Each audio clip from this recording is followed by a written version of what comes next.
What if the person you loved most, the one who raised you, became the target of someone you trusted? What if that someone manipulated, humiliated, and tried to erase them from your life, all while pretending to be your perfect partner? This is the story of David Thompson, how a billionaire's quiet revenge against his wife unraveled a conspiracy of cruelty, betrayal, and shocking truths that no one saw coming. This isn't just about money. It's about family, justice, and the lengths one man will go to protect the woman who made him who he is. David Thompson, the 41-year-old CEO of Thompson Tech, had just returned from a 3-week business trip across Japan. His company had just completed the largest acquisition in its history, and a celebration at home seemed like the perfect way to mark the achievement.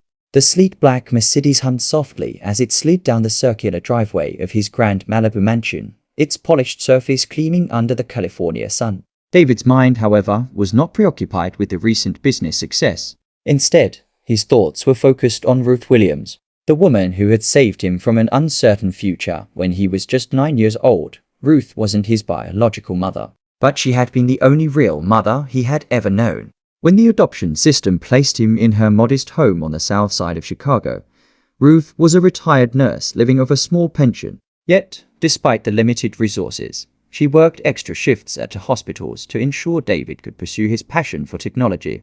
Now, as a billionaire, David wanted to ensure Ruth lived comfortably. So he had insisted she move into the guest wing of his mansion a year ago. As he parked the car and turned off the engine, David thought about the simple act of making Ruth's favorite tea. Oh, grey with honey, something she used to make for him during difficult times. When he was a boy, he had often come home from school upset by the cruel comments from classmates about his background, but Ruth always knew just how to comfort him. He planned to surprise her with the tea, a small gesture of gratitude after years of devotion. But as he stepped out of the car, he heard a heated conversation coming from the direction of the kitchen. David paused. His wife, Isabella, was speaking in a sharp, demanding tone.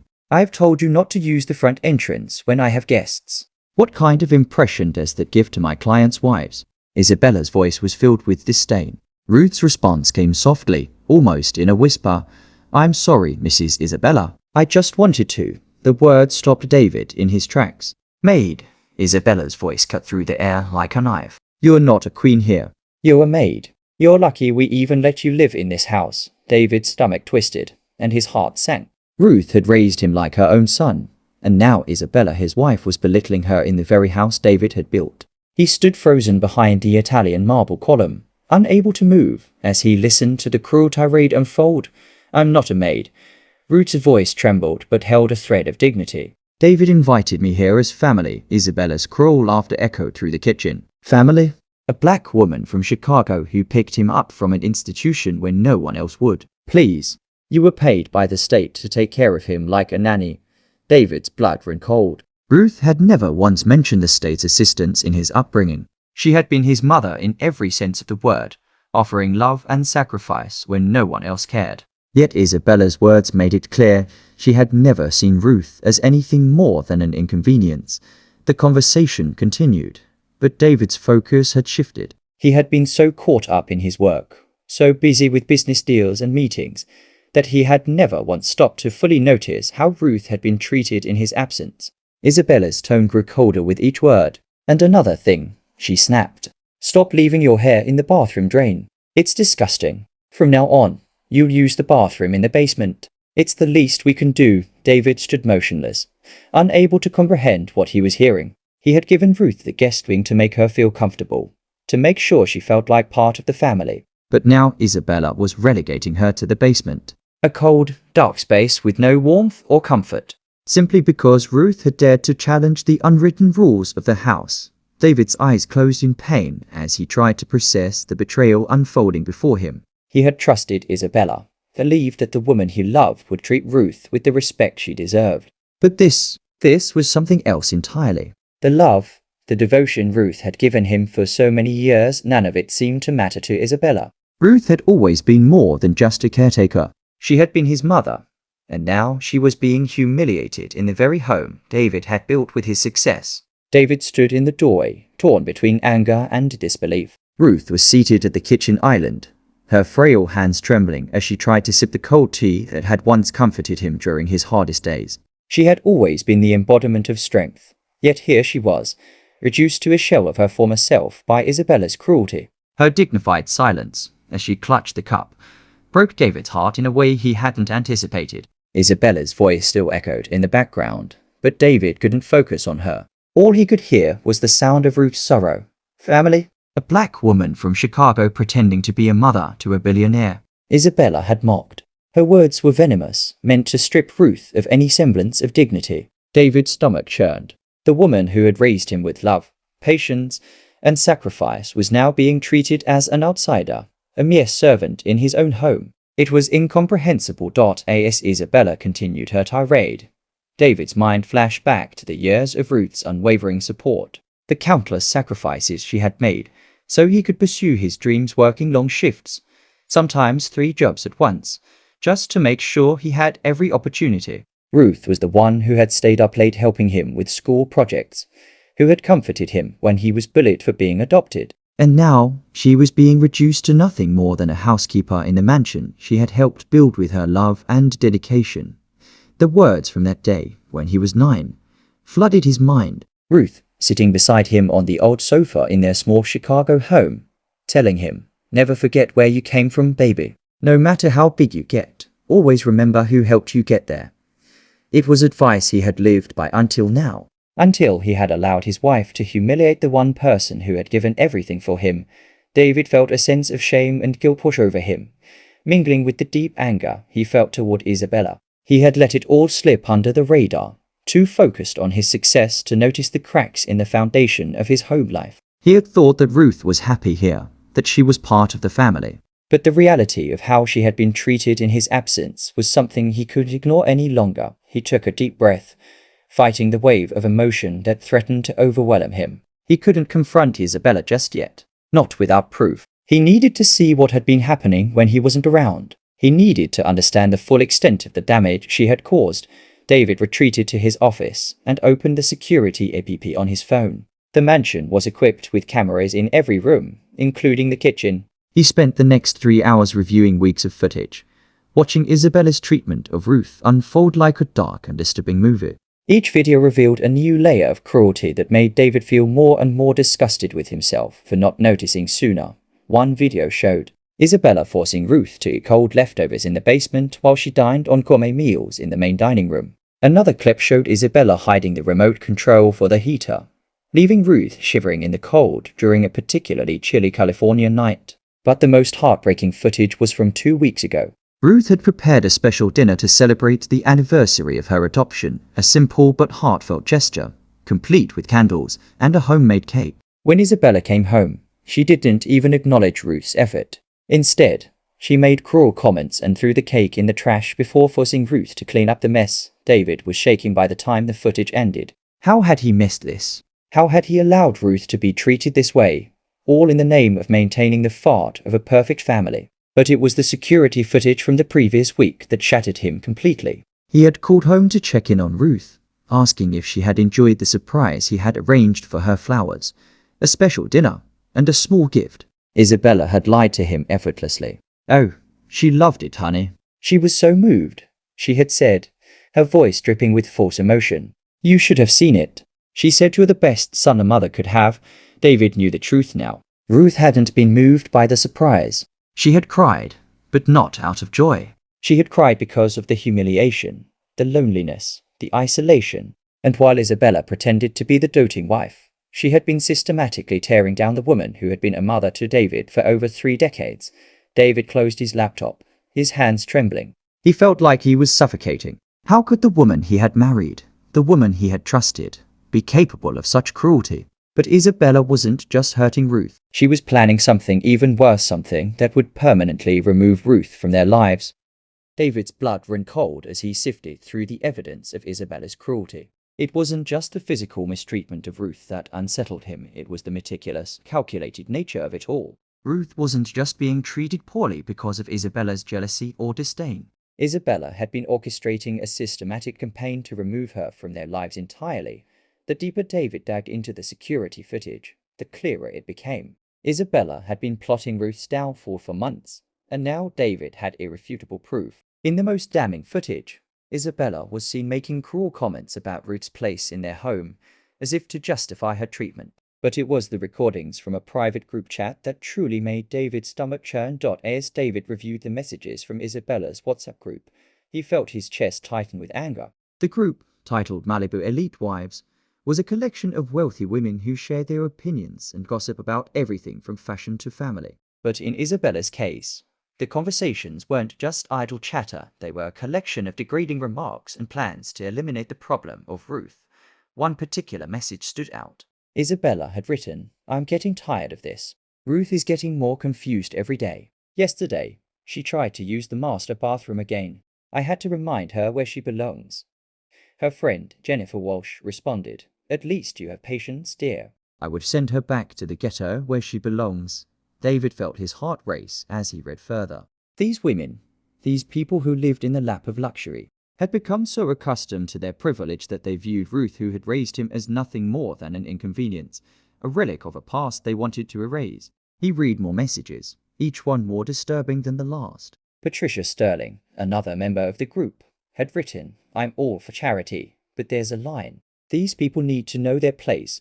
Jennifer Walsh had agreed, saying, "Charity has its limits. I wouldn't let one of them live in my house." But the most chilling message came from Isabella herself. She had written, "Don't worry, girls. I'm documenting everything. I'll convince David that Ruth needs professional care. Once I've collected enough evidence, I'll make sure she's taken out of the picture permanently." David froze, his breath catching in his throat. Isabella wasn't just abusing Ruth. She was planning to have her committed to an institution, out of sight and out of mind, all under the guise of concern for her health.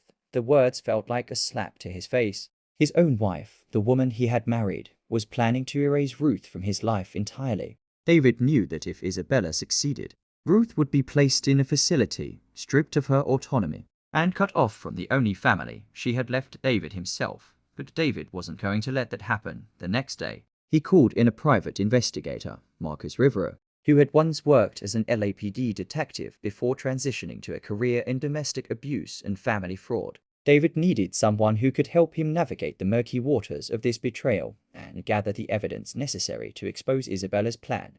Rivera's office was in a nondescript building downtown, far away from the Malibu elite's social circles. When David walked in, he was greeted by a man in his 50s with graying hair and a no-nonsense attitude. Rivera was the kind of person who had seen it all, and David needed him now more than ever. "Mr. Thompson," Rivera said as he extended his hand, "I've heard a bit about your situation." "Let's get started." David opened his laptop and showed Rivera the videos and screenshots from Isabella's private group chat. Rivera watched in silence, his expression hardening with each new piece of evidence. "This is systematic abuse," Rivera said grimly after reviewing the materials. "And it's clear your wife is preparing to have your mother committed. I've seen this before." David's mind was reeling. This was no longer just about Ruth's well-being, it was about exposing Isabella for the fraud and manipulator she was. He needed to act fast, before Isabella could carry out her plan. "I need more than just these videos and messages," David said, his voice steady despite the whirlwind of emotions inside. "I need something that will completely destroy her credibility before she can get Ruth institutionalized." Rivera leaned forward, connecting a device to David's laptop. "We can do a full forensic analysis of her devices. If she's been documenting lies about Ruth, she's bound to have left a trail. We'll need physical access to her phone and computer for at least 2 hours. But it should give us everything we need to expose her." David's mind raced. He had an idea. The upcoming charity dinner that Isabella attended every year would be the perfect opportunity. She always left her phone charging overnight, a habit that could work in his favor. Rivera agreed, and they set the plan in motion. As David left Rivera's office, he felt a renewed sense of purpose. The man he had trusted, the woman he had loved, had shown him a side of herself he had never imagined. But now, he would show her what true strength looked like. Ruth had taught him that. The strength to endure, to wait for the right moment, and to strike when the time was right. The next few days were critical. David played the role of the oblivious husband, pretending to be unaware of the depths of Isabella's betrayal. Every morning, he sat through breakfast with Ruth and Isabella, listening to Isabella fabricate new lies about Ruth's mental state. "She's been so forgetful lately," Isabella would say, her voice dripping with faint concern. "She's been leaving doors open, forgetting things in the bathroom." "It's getting worse." Each lie stood David like 1,000 needles, but he kept his composure. He couldn't tip Isabella off. Not yet. But as the days passed, David knew he was running out of time. Isabella was pushing her plan forward with frightening speed. She was already researching institutions like Sunny Acres, a wealthy care facility that catered to families who wanted to dispose of inconvenient relatives without causing a public scandal. David wasn't going to let that happen. Not to Ruth. The tension in the house was palpable. David could feel it every morning during breakfast, as Isabella continued her act of feigned concern while Ruth quietly served them coffee and croissants. He could see the exhaustion in Ruth's eyes, the way her hands trembled ever so slightly as she placed the steaming mug in front of Isabella, who barely acknowledged the gesture. Ruth had become so accustomed to enduring Isabella's subtle cruelty that she had stopped protesting. Even when the lies and humiliation were unbearable, David had to remind himself daily of the promise he'd made to Ruth all those years ago, when she had taught him that true strength came from within and that patience, when applied strategically, could turn the tide of any battle. And now, more than ever, he needed to rely on that wisdom. He couldn't act rashly, not until he had all the evidence he needed to expose Isabella for what she truly was, a manipulative, calculating woman willing to sacrifice Ruth for her own selfish desires every morning. As Isabella fabricated new stories about Ruth's mental state, David felt his anger simmer just below the surface. She tried to cook again at 3 o'clock in the morning, Isabella had said one day, her voice laced with mock sympathy. She was confused about the day, David. I don't know what to do anymore. She had continued to invent tales about Ruth's forgetfulness, each one more exaggerated than the last. David had learned long ago to stay silent during these conversations, to let her believe that he was buying into her lies. The last thing he wanted was for Isabella to know that he was already gathering the proof to expose her. One morning, as Isabella was discussing Ruth's latest episode with a false sense of urgency, David knew the time had come. He had gathered everything he needed: footage, messages, and testimony that would dismantle Isabella's carefully constructed farce. But there was one final piece of the puzzle. He needed to get access to Isabella's devices, her phone and computer, to confirm once and for all that she was planning to have Ruth institutionalized. David's mind raced as he mentally mapped out the perfect opportunity. The upcoming charity dinner was the key. Isabella always left her phone plugged into the charger next to their bed, a habit that would make it easy for David to access it without her noticing. If he could obtain the necessary evidence, he could put an end to Isabella's plan once and for all.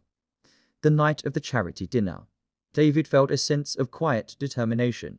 Isabella was preparing herself for the event, wearing a stunning black dress and a smile that seemed to mock the very concept of sincerity. David watched her as she applied her makeup in the mirror, unaware of the storm that was about to hit. He could see the way she relished in her role as the perfect wife, as the woman who had everything under control, while Ruth was being systematically destroyed just a few feet away.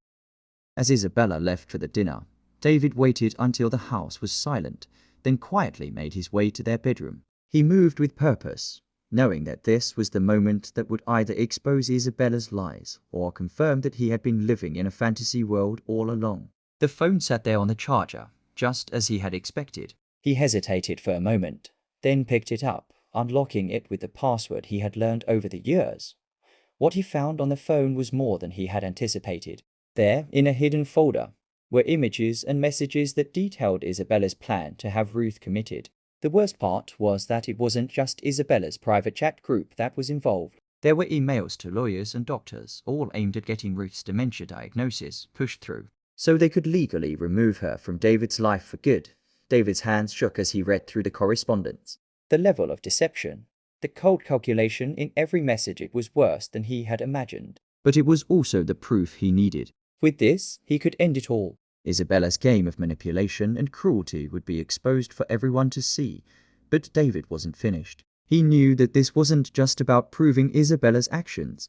It was about making sure Ruth was never in danger again, that she would never have to face this kind of humiliation ever again. He had to protect her, no matter what. The next morning, David didn't pretend to be asleep. He didn't pretend to be the ignorant husband who was out of the loop. He was done with pretending. When Isabella walked into the kitchen, her usual smile plastered on her face, David was already sitting at the table, his laptop open in front of him. Ruth stood in the corner, quietly setting down a tray of fruit and coffee cups. Isabella's eyes flickered with the usual practiced innocence, but David wasn't buying it anymore. He looked up at her, his gaze cold. "We need to talk," he said, his voice firm, controlled. Isabella's smile faltered for a split second, but she quickly recovered.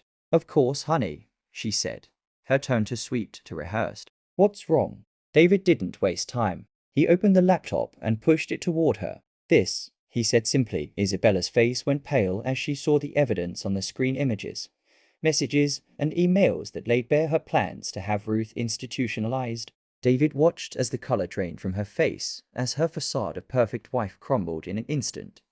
"You've been planning this the whole time," David said, his voice low but unwavering. "You've been lying to me, manipulating me, all to get rid of Ruth, and I'm done letting you get away with it." For the first time, Isabella didn't have a response. She opened her mouth, but the words didn't come. She looked at Ruth, who stood silently in the corner, and for the first time, David saw the true fear in Isabella's eyes.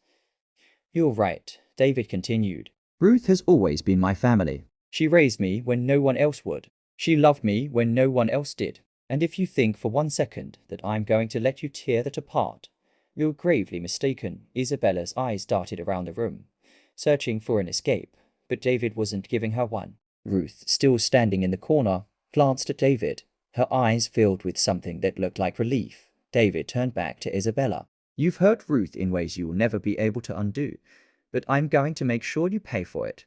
The silence that followed was sharp enough to cut through the air. Isabella stood frozen, staring at the evidence on the laptop screen as if it might vanish if she waited long enough. Her hands trembled slightly, a rare crack in the polished shell she always wore. For years, she had perfected the role of the graceful, intelligent wife, adored by society, respected by colleagues, and pitied by those who believed she had been burdened with a sick, confused old woman living under her roof. But now the curtain had fallen, and the truth lay bare. Ruth watched quietly from the corner, her posture small but steady. She wasn't used to seeing David confront Isabella so openly. For so long, he had played along, pretending to accept Isabella's stories. It had been the only way to protect Ruth until he had gathered enough proof. And now, that moment had arrived. Isabella finally lifted her eyes, her voice shaky, but trying hard to regain its usual confidence. "David, this isn't what it looks like."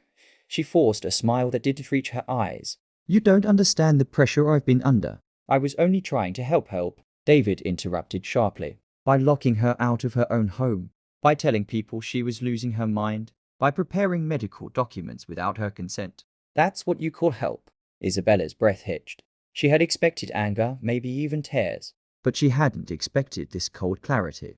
David had always been patient, calm, slow to react. She had underestimated him. "David," she tried again, softening her tone, "you know how much I care for you." "I only wanted what's best for us. Ruth has become..." "Don't say her name like she's the problem," David snapped. He stood up from his chair, the movement sudden enough to make Isabella flinch. "She was here long before you came into this house, and she will be here long after you're gone." Ruth's head lowered, her eyes glistening. She wasn't used to hearing someone defend her so fiercely. For years, she had endured the small insults, the manipulations, the subtle cruelty of a woman who had everything but compassion. She had pretended not to notice, telling herself that peace was more important than pride. But deep down, the pain had been growing, swelling quietly with every passing day. David walked over to Ruth and placed a gentle hand on her shoulder. "You're safe now," he said softly. "I promise." Isabella's face twisted with something between panic and anger. "You can't just throw our marriage away because of her," she shouted, pointing toward Ruth. "She's been ruining everything." "She's enough," David said, turning back toward her. "This marriage ended the moment you decided that destroying Ruth was more important than being honest." His words landed like a blow. Isabella's shoulders sagged as she realized there was no salvaging the situation. David had seen everything. He had heard everything. And unlike before, he wasn't willing to overlook any of it. "What are you going to do?" she whispered. David didn't hesitate. "First, you're leaving this house. Today." "I've already spoken to my lawyer." "You'll get the official documents by tomorrow morning." His voice was calm but firm. There was no turning back. Isabella's lips parted in disbelief. "You're kicking me out?" "You tried to destroy the woman who raised me," David said. You lied to my face every day. You manipulated doctors. You planned her institutionalization. What did you think would happen? For the first time, Isabella had no answer. Her voice deserted her, leaving her standing there like a defeated figure in a dress that suddenly seemed far too extravagant for the moment. David stepped aside and gestured toward the door. Collect your things. Isabella stared at him in disbelief, then turned and hurried upstairs. The sound of drawers opening and closing echoed through the house, followed by the thud of suitcases being dragged across the floor. Each sound felt like a piece of her manufactured life collapsing in on itself. When she finally came back downstairs, her makeup had smudged, and her expression had hardened. She didn't look at Ruth. She didn't speak to David. She simply walked out the front door, slamming it behind her. The house fell quiet. David exhaled. A long breath he hadn't realized he'd been holding. He turned to Ruth, who was still standing where she had been the whole time, her hands clasped tightly in front of her. Ruth, he said gently, it's over. She can't hurt you anymore. Ruth blinked slowly, as if waking from a long, painful dream. I never wanted to be a burden, she whispered. I never wanted trouble. You were never the burden, David said. You were the only one who ever cared about this family. Her eyes filled with tears, but this time they were softer, lighter. Relief washed over her like a warm blanket. For the first time in years, she felt the weight lifting of her chest. David led her to the kitchen table and poured her a cup of warm tea. She wrapped her hands around it, letting the warmth seep into her skin. The house felt different, now quieter, calmer, no longer threatened by the cold presence that had once dominated it. As the morning sun filtered into the room, David glanced at Ruth and saw the hint of a smile forming on her lips. She looked tired, but she also looked free. We'll fix this, David said. We'll put everything back in order. Together, Ruth nodded. She didn't need grand promises. This simple assurance was enough. Outside, the world carried on as usual. But inside the house, something had changed forever. The shadows that once crept through the hallways had finally lifted, replaced by a fragile but genuine sense of peace. David knew the road ahead wouldn't be easy. There would be questions, legal battles, and lingering wounds. But he also knew they had survived the worst. And now, a new chapter could begin, one built on truth, loyalty, and the kind of quiet strength that had always lived in Ruth's gentle heart. If you were shocked by the story and want to see more twists like this, don't forget to hit that like button. Subscribe to our channel for the latest updates on real-life dramas, hidden betrayals, and jaw-dropping revelations. And remember, when you protect those you love, you don't just fight for them, you fight for what's right. See you in the next video.